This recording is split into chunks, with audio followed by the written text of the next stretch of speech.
Good morning and welcome to this class. You can see on the board a group of words. The sun rises in the east. We can also see we are playing cards. See that? We are playing cards. And again you can see the students are studying in the class, isn't it? Students are studying in the class. And again you can have groups of words put together like this. So, this Nehruji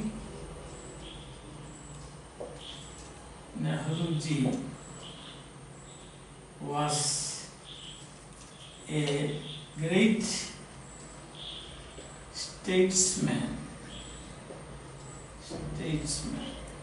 So what you find here is you have got groups of words arranged, of course, in a particular way. Now these groups of words we call sentence. So what is a sentence? What is a sentence? A sentence is a group of words. But what do you think about the meaning? Is the meaning complete? Yes. There's nothing more to add. The sun rises in the east. That is complete. It gives complete sense. What about we are playing cards? Anything else you want to know about that? No. The students are, of course. The students are studying in the class. Do you want to know anything more? The sense is complete. The meaning is complete. Yes. Nehruji was a great statesman. That's also complete. So sense is complete. That's first point. Sense is complete. So or complete. Sense is complete. Yes. Or we can say complete sense, complete meaning. This group of words arranged in a particular way has got a complete meaning. It gives you complete sense, isn't it? Well, how do you know that it gives you complete sense? Because nothing is left out. That's clear. What is stated is very clear to you. And therefore it is good. Now you look at this. So the first point that we must keep in our mind is, if a group of words arranged in a particular order has complete sense, you can call it a sentence. So the sun rises in the east is a sentence. We are playing cards is a sentence. The students are studying in the class is a sentence. Nehruji was a great statesman. That is a sentence. Now look at other features of this. It begins with the capital. All the letters, all the sentences begins with the capital. So capital begins with capital. Capital letters. Isn't it? Now what is the third point? See how it ends. There is a full stop. So third point is, there is a full stop at the end. Understand? Third point is, there is a full stop at the end. And what is the fourth point? The fourth point is, you can see these sentences, they have two parts. You can divide them into two parts. Can you see that? You see here like this, the sun, you can divide here. We, you can divide here. The students, we can divide here. Nehruji, you can divide here. So the first part we call subject. And subject must be a noun or a pronoun. As you can see here, the sun is a noun. We, a pronoun. The students, that is a noun. Nehruji is a proper noun. Yes. So the subject has to be a noun. You can see that two parts. That is the fourth point. Two parts. First part is First part we call subject, second part we call predicate. So you have got a two parts for a sentence, that is subject and predicate. Subject and predicate. So subject, that is the first part here, and predicate, that is the second part. So you have two parts, one is subject and the other is predicate. Now what is this subject and predicate means? What does that mean? Subject means you are speaking, there is somebody there. It can be a person, it can be a thing, it can be a day of a week, for example Tuesday is a holiday, or you can have a month, name of a month, July is a rainy day, you can say, or you can have birds, flowers, animals, monkeys are playing in the field, you can say. So the first part or the subject part of the sentence must be a noun or a pronoun. So that is the part about which the predicate speaks. So then what is predicate? Predicate is something that is spoken about the subject. See, in this case you can see the sun. What are we speaking about? The sun rises in the east. We, subject, pronoun. What are you speaking about? We are playing cards. They are not jumping or dancing, but they are not praying. They are not wandering, but they are playing cards. So we is the subject. That means someone or something or somebody should be the subject. Without that you cannot have a sentence. That someone, something, somebody, name of a day, name of a month, name of a country. America is a rich country, you can say. See, India is a great country, you can say. Mahatma Gandhi was a great man, you can say. So Mahatma Gandhi is the subject, America is the subject, India is the subject. So somebody or someone or some country, some name or pronoun, that is subject. Then what is predicate? Predicate is what you are speaking about the subject. See, in this case, we are playing cards. The students, you are speaking about them. They are studying. They are not talking. They are not singing. They are not eating. They are studying. Nehruji was a great statesman.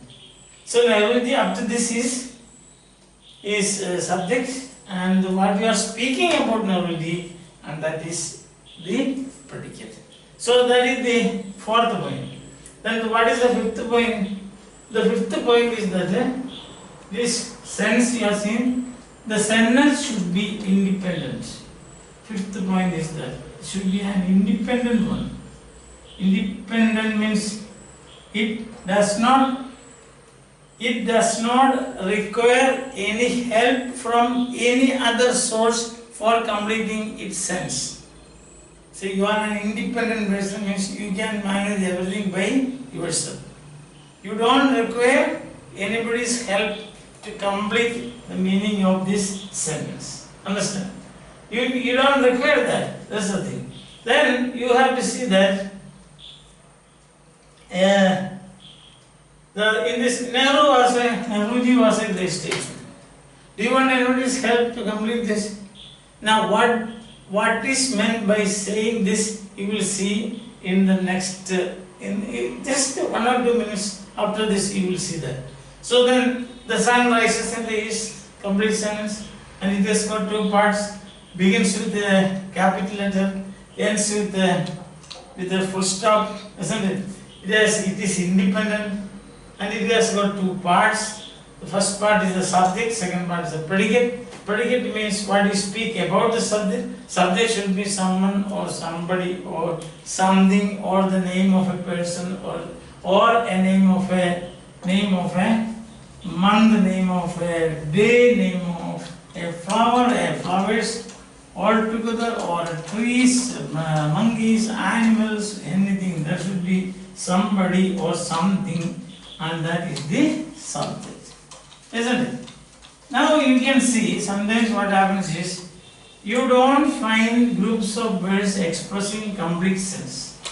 See, in some cases you will find there are some groups of words, but they don't express complete sense. For example, see, you can see in the class. See this, in the class. It doesn't compare with the other one.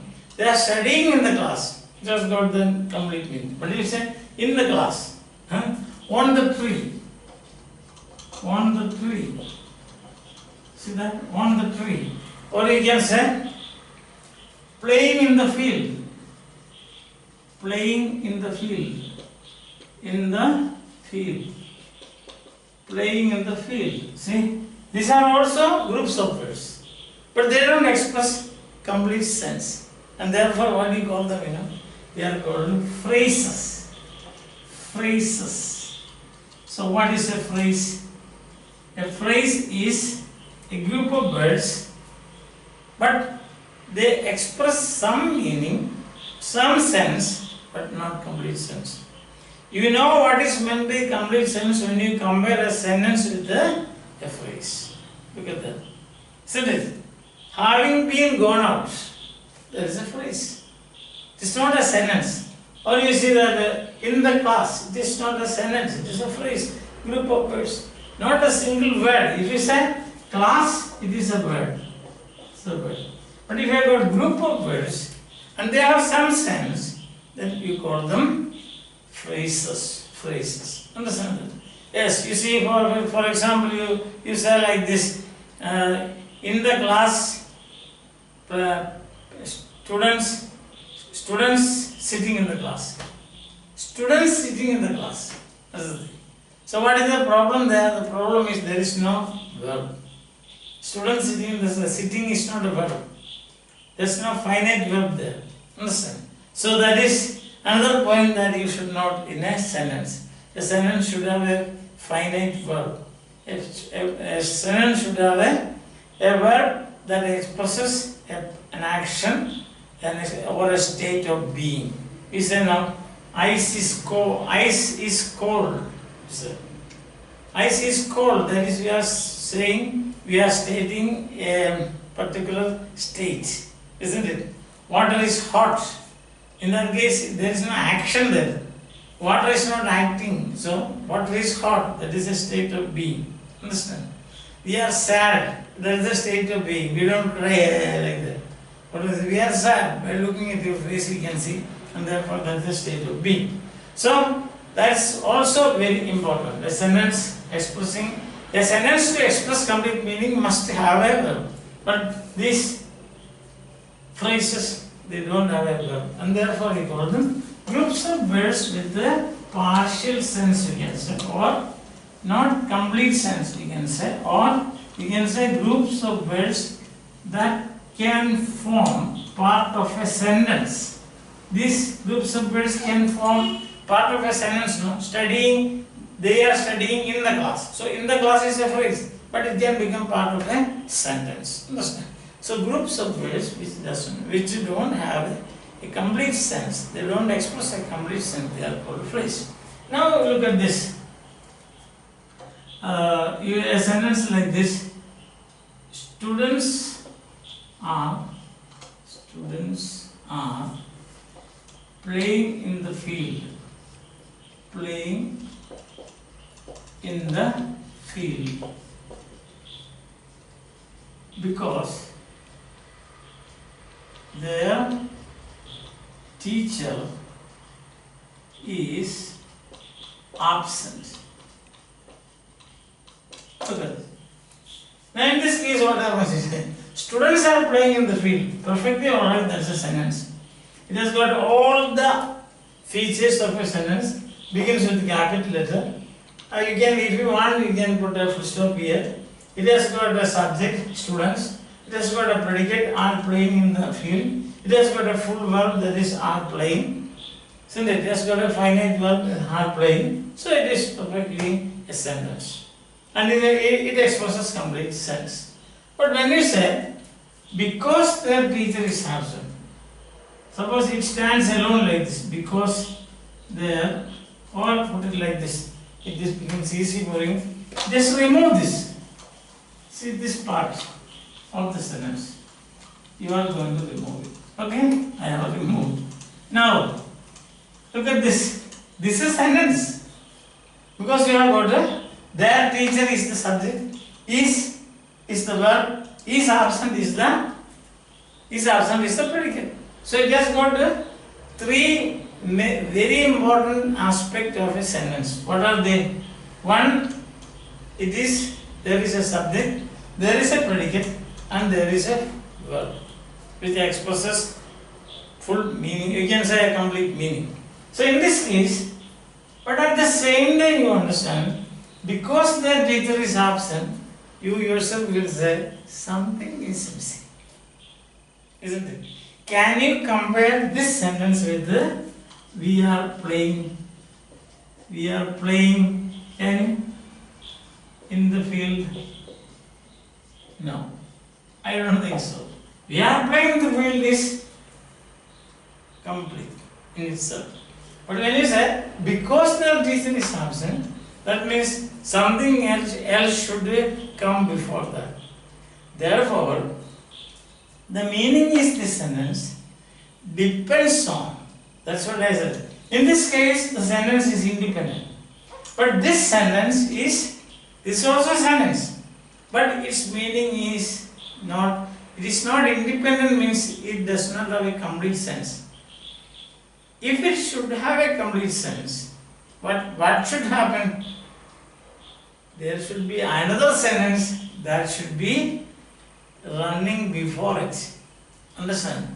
So only then you will find it. Compare these two, then you will see that. So if you want to give a complete meaning to because the teacher is absent, we have to say the students are playing in the field. The students are playing in the field because their teacher is absent. Did you get the point?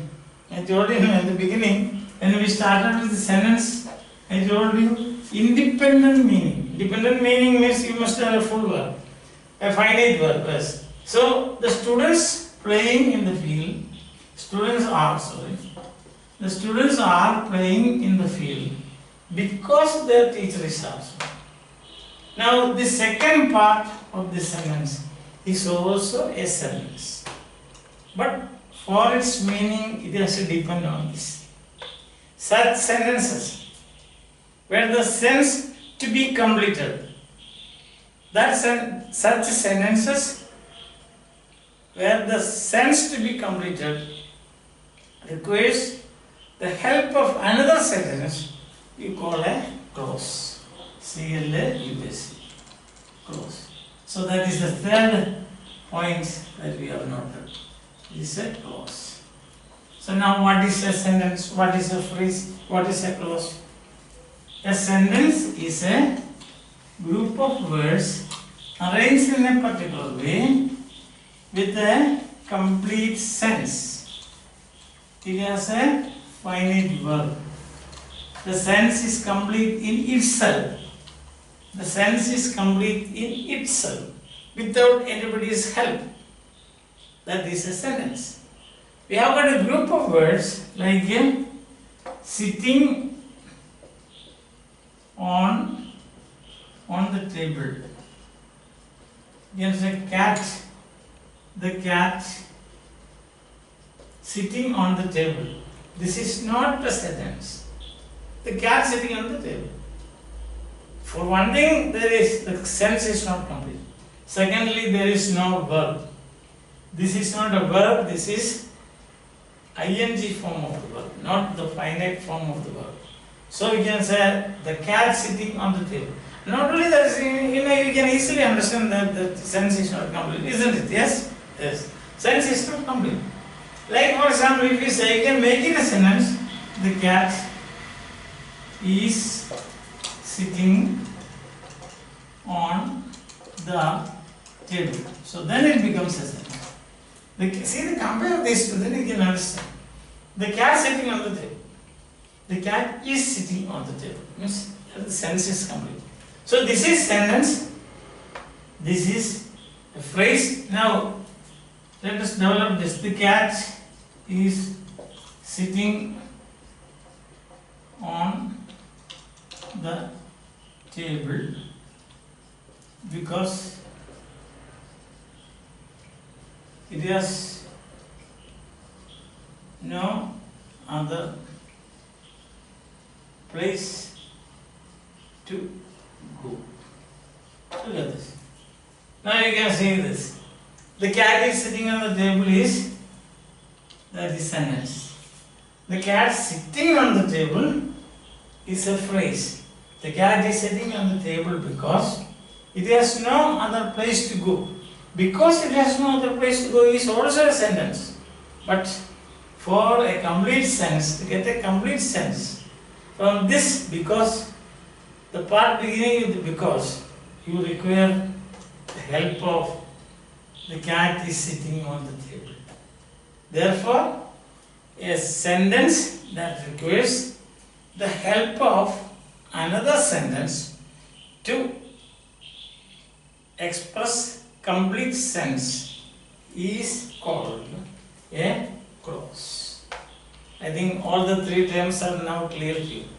Sentence is independent, clause is a sentence but dependent. That's the thing. Sentence is independent. Clause is a sentence but it is dependent sentence. And therefore you call it a clause. And phrase is a group of words with some sense that can act as a part of a sentence. Or you can stand alone like this. Or by the table they are standing, not they are standing by the table. See that? Eating bananas, or shouting in the class, talking in the class. These are all phrases because they don't have complete sense. I think all these terms are sufficiently I have made clear. Sentence independent. Clause is a sentence but dependent. Phrase not at all a sentence, group of words having some sense. Now a sentence requires clause also. Sentence as a clause requires subject and predicate. Subject should be somebody, something, and things like that. And there should be a finite verb. Isn't it? A second part we call the predicate. And predicate means, what is the meaning of predicate? You are speaking about that somebody. So Tuesday is a holiday, so you are speaking about Tuesday. You got the point. You are speaking about Tuesday. You are saying, Nehruji was the leader of the Indian National Army. So now you are speaking about Nehruji. Understand? Or you say, Lata Mangeshkar is one of the greatest singers of India. So Lata Mangeshkar is the subject. And you are saying that one of the greatest singers of India, etc., that is predicate. Because you are speaking about Lata Mangeshkar. Understand? Or you say in the class, Arjun is the cleverest boy in the class. All are cleverest. I am just giving an example. Cleverest boy. So Arjun is the subject, as a person, a pronoun, and you are saying that you are speaking about him. Isn't it? Right? Isn't it? Yes. So another example you can say that is Tom is the most studious boy in the class. Everybody is studious. I am just giving an example only. So then Tom is the subject and the most studious boy in the class is the predicate. Predicate means saying something about somebody or something like that. Monkeys are playing on the tree. Means monkeys subjects are playing on the tree, that's predicate. Understand? So once again, last point to remember, sentence is independent, sentence has complete sense, sentence has got a finite verb. Clause is a sentence, it has got a finite verb, it has got subject and predicate just like a sentence, But for its completion, it requires another sentence. Dependent. And phrase means a group of words with some sense, not a complete sense. It can be part of a sentence, or it can be part of a sentence. I think it is clear to you. Have you got any doubt regarding this? You can ask me today, tomorrow, day after tomorrow, anytime you like. Till then, okay, be cheerful and be happy. Bye.